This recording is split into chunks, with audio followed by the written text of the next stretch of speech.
আপনারা দেখছেন ML online YouTube channel. আজকের এই ভিডিওর মাধ্যমে আপনাদেরকে শেয়ার করব আপনাদের অন্নপূর্ণা যোজনার যে ফর্ম জমা করেছেন এন্ট্রি হয়েছে কিনা, বা আপনার যা পেমেন্ট যে পেয়েছেন তা সেই পেমেন্ট স্ট্যাটাস এবং পরবর্তী যে পেমেন্ট স্ট্যাটাস, যারা পেমেন্ট পেয়েছেন তাদের পরবর্তীতে যে পেমেন্ট স্ট্যাটাস সেটা কবে ঢুকবে, বা আপনাদের ফর্ম জমার পর অ্যাপ্রুভেল হয়েছে কিনা, সমস্ত কিছু কিন্তু আজকে এই ভিডিওর মাধ্যমে যে স্ট্যাটাসটা আপনাদেরকে দেখাবো। তো আমার কাছে এখন একটি নাম্বার রয়েছে যেটাকে আমি কিন্তু লগ ইন করে আপনাদের সেই স্ট্যাটাস দেখাবো। আপনাদের কাছে যে স্ট্যাটাসটি শো করাবো, তো সেই নাম্বার কিন্তু কোনো ফর্মে এন্ট্রি হয়েছে বা জমা হয়েছে এমন নাম্বার কিন্তু আমার কাছে এখন নেই। তো আমি একটি নাম্বার দিয়ে কিন্তু আপনার পুরো পদ্ধতিটা কিন্তু আপনাদের কাছে শেয়ার করব। আপনারা কিন্তু এইভাবে দেখে আপনারা কিন্তু চেক করে নিতে পারবেন। তো চলুন, দেখার জন্য আপনাদেরকে কিন্তু এরকম একটি ওয়েবসাইটে আসতে হবে, যে ওয়েবসাইট কিন্তু আপনারা অলরেডি জানেন, social register.wb.gov.in। রেজিস্টার ওয়েবসাইটে কিন্তু আপনাকে আসতে হবে। আসার পরে এখানে দেখুন এইরকম একটি ইন্টারফেস কিন্তু শো করবে, যেটা government of West Bengal family level data collection portal. তো এখানে এসে আপনাকে এখানে দেখুন দুটো পোর্টাল রয়েছে, যেটা রয়েছে citizen per family log in, আর ডান পাশে দেখুন ডিপার্টমেন্ট অফিসিয়াল লগ ইন। এটা একমাত্র অনলি অফিস ইউজের জন্য কিন্তু এই সাইটটি রয়েছে। আর এখানে দেখুন সিটিজেন ফ্যামিলি লগ ইন যেটা রয়েছে, এটা কিন্তু আপনারা সেলফে ইউজ করতে পারবেন। তো এখানে দেখুন অ্যাজ এ সিটিজেন পোর্টাল রয়েছে, এখানে আপনাকে ক্লিক করতে হবে। তো আমি ক্লিক করে দিয়েছি। ক্লিক করার পরে দেখুন পরবর্তী যেটা আছে পশ্চিমবঙ্গ সরকার গভর্নমেন্ট অফ ওয়েস্ট বেঙ্গল। তো এখানে রয়েছে দেখুন অ্যাপ্লিকেশন লগ ইন রয়েছে।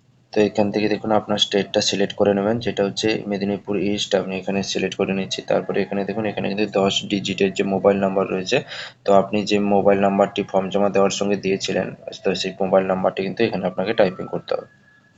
তো মোবাইল নাম্বারটি দেওয়ার পরে দেখুন কিছুটা কল ডাউন করে দেখবেন, যেখানে রয়েছে দেখুন এখানে কিন্তু একটা সিকিউরিটি ক্যাপচার রয়েছে। তো এই ক্যাপচারটি এখান থেকে আপনি দেখে দিয়ে দিতে পারবেন। তো ক্যাপচারটি এখানে দিয়ে দেবেন। দেওয়ার পরে এখানে যখন রিকোয়েস্ট ওটিপি রয়েছে, রিকোয়েস্ট ওটিপিতে কিন্তু আপনাকে ক্লিক করতে হবে। আপনার মোবাইলে কিন্তু এই 6 ডিজিট ওটিপি কিন্তু একটা আপনার মোবাইলে যাবে, তো সেই ওটিপিটা কিন্তু দেখে আপনাকে এখানে দিয়ে দিতে হবে। কিন্তু আমি 6 ডিজিট যে ওটিপিটা এসেছিল সেটা কিন্তু আমি এখানে দিয়ে দিয়েছি। দেওয়ার পরে এখানে দেখুন এখানে রয়েছে ভেরিফাই অ্যান্ড কন্টিনিউ। তো ভেরিফাই অ্যান্ড কন্টিনিউতে কিন্তু আপনাকে ক্লিক করতে হবে। মানে এইরকম যদি ইন্টারফেস আপনাদের সামনে শো করে, সেক্ষেত্রে আপনার ফর্মটি কিন্তু এন্ট্রি এখনো হয়নি।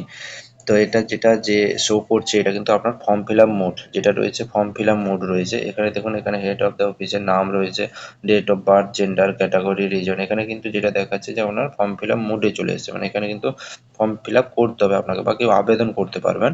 তো সেই সেন্টার পেজে কিন্তু আপনাদের কাছে শো করছে। আর যদি এই নাম্বারে যদি আপনার ফর্ম এন্ট্রি থাকতো, তাহলে এখানে এখানে কিন্তু আপনার ফর্ম সাবমিট দেখাতো, বা এখানে আপনার কিন্তু যদি পেমেন্ট যাদের চলে এসছে তাদের এখানে কিন্তু পেমেন্ট কোন মাসে এসছে দেখাবে, এবং নেক্সট পেমেন্ট কিন্তু প্রিন্টিং দেখাবে, এবং যাদের রিজেক্ট আছে কি প্রবলেম রয়েছে সেগুলো শো করতো। আপনারা যারা জমা দিয়েছে তারা কিন্তু আপনারা এইভাবে কিন্তু চেক করতে পারবেন। সম্পূর্ণ কিন্তু আপনাদেরকে ওখানে দেখিয়ে দেবে আপনারা কি মোডে আপনার ফর্মটা রয়েছে, বা আপনার ফর্মটা জমা পড়েছে কিনা, এন্ট্রি হয়েছে কিনা, বা আপনি যে পেমেন্ট পেয়েছেন তার পরবর্তী পেমেন্ট পেন্ডিংয়ে আছে কিনা, সমস্ত কিছু আপনারা কিন্তু চেক করে নিতে পারবেন। তো চলুন, আজকের ভিডিওটি এই পর্যন্ত। এইরকম ইনফরমেটিভ ভিডিও পেতে চ্যানেলটা অবশ্যই সাবস্ক্রাইব করে পাশে বেল আইকন প্রেস করে রাখবেন, যাতে পরবর্তী ইনফরমেটিভ ভিডিও কিন্তু সবার আগে পাওয়ার জন্য।